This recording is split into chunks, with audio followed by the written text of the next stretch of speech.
Welcome to the Get Smart with Money podcast. I'm your host, Dana Hernandez, financial planner and author of Get Smart with Money, Break Free from the Struggle, Build Wealth on Your Terms, and Rewrite Your Money Story.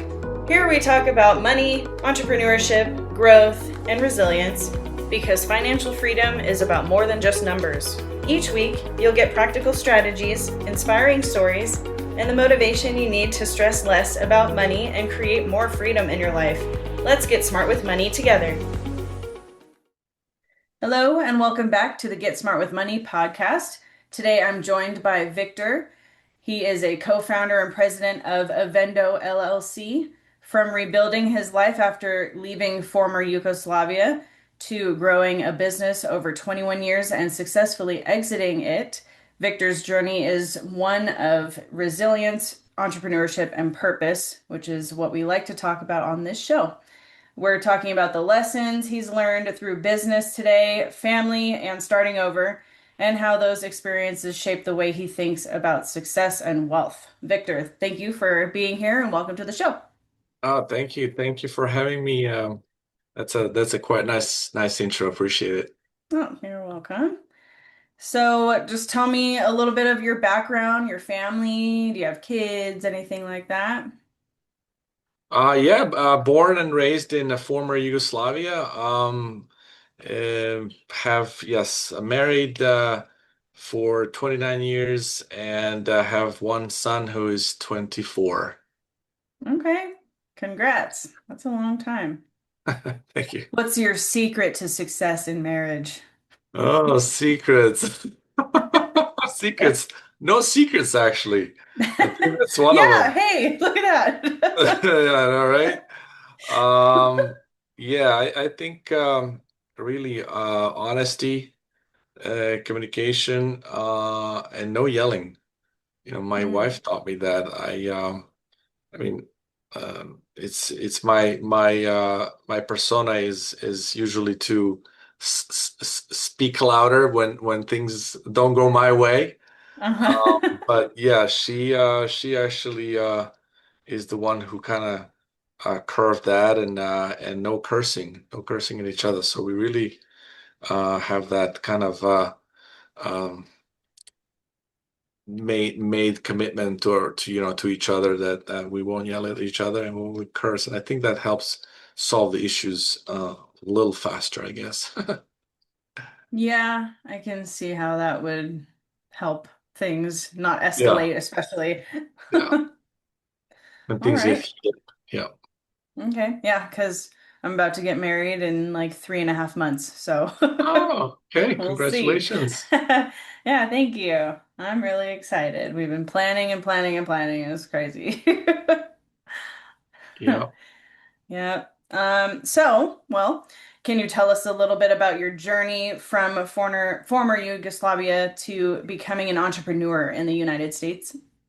Yeah, absolutely. So, really the when the civil war broke out in Yugoslavia in the early 1990s, I was 17 and I didn't want to take part. So right after high school, I immigrated to neighboring country just north of Yugoslavia, and to Hungary, and I claimed a refugee status, which I stayed in for a few months, and then I said, "Well, we gotta do something. We can't just stay refugee for forever."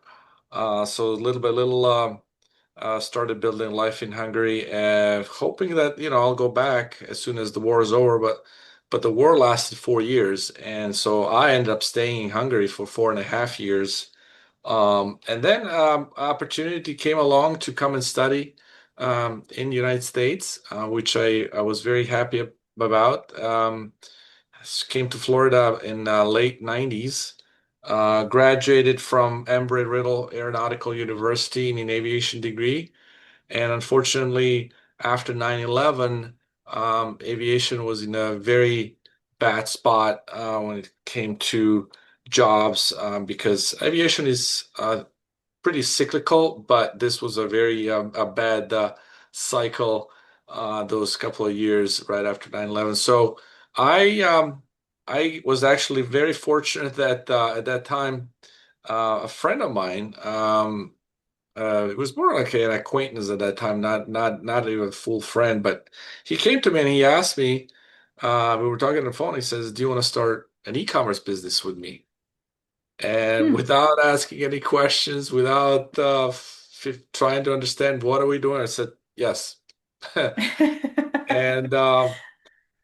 And so uh, he asked me to come up with 40 products related to aviation industry, and I did. And one of the products was these pressure surface cleaners for cleaning airport hangar floors. And my friend was fairly knowledgeable. Now we're talking about 2003, right? This is way back when Hmm. e-commerce was in very beginning and in infancy phase. And he ran the keyword analysis and he says to me, I found out that anything with word pressure has a very high number of searches and very few sites competing for those keywords. And he says, why don't we focus on pressure washers, pressure cleaners, pressure sprayers? And if it doesn't work out, we'll go back to the original idea of aviation parts. Well, it worked out.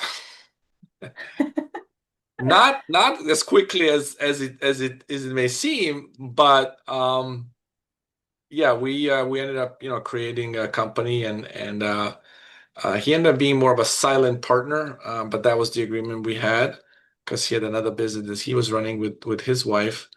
Fast forward a little bit, 2017, he sold his own business and wanted to exit from Ultimate Washer, our business. So I decided to buy him out.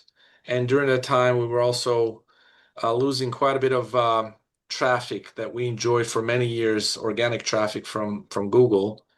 Thank you, Google. Hmm. Um, and so because there was some kind of update in algorithm on search engine's part, I think it was called Penguin or something they called it. So we lost almost overnight all traffic, and from being top three on most major keywords, we ended up now being on page three. And so I had to pivot, and that was very challenging times because we enjoyed all the traffic and sales and marketing coming directly from our website. Now we had to figure things out. So I ended up really extending into Amazon, which I wasn't really a fan of in the beginning because of the margins obviously are being um, slashed by the virtue of Amazon taking percentage. Hmm. Um, and then fast forward again, 2024, after 21 years, I said, it's time. It's time to hand this over. I rebuilt the business with Amazon, and I was comfortable enough to let somebody run this. Somebody with younger legs, somebody with, younger, um, more, I guess, maybe readily available sort of um, plans, or maybe, somebody that's maybe willing to take other risks and take the company Hmm. to the next level. I called it I made a shot, called a shot and said, okay, I'm gonna sell it. So I ended up selling it 2024. And then here I am today, in credit card payment industry, which I never thought I would be in because it's so different from e-commerce, going from merchant side to, banking and a lot more regulations.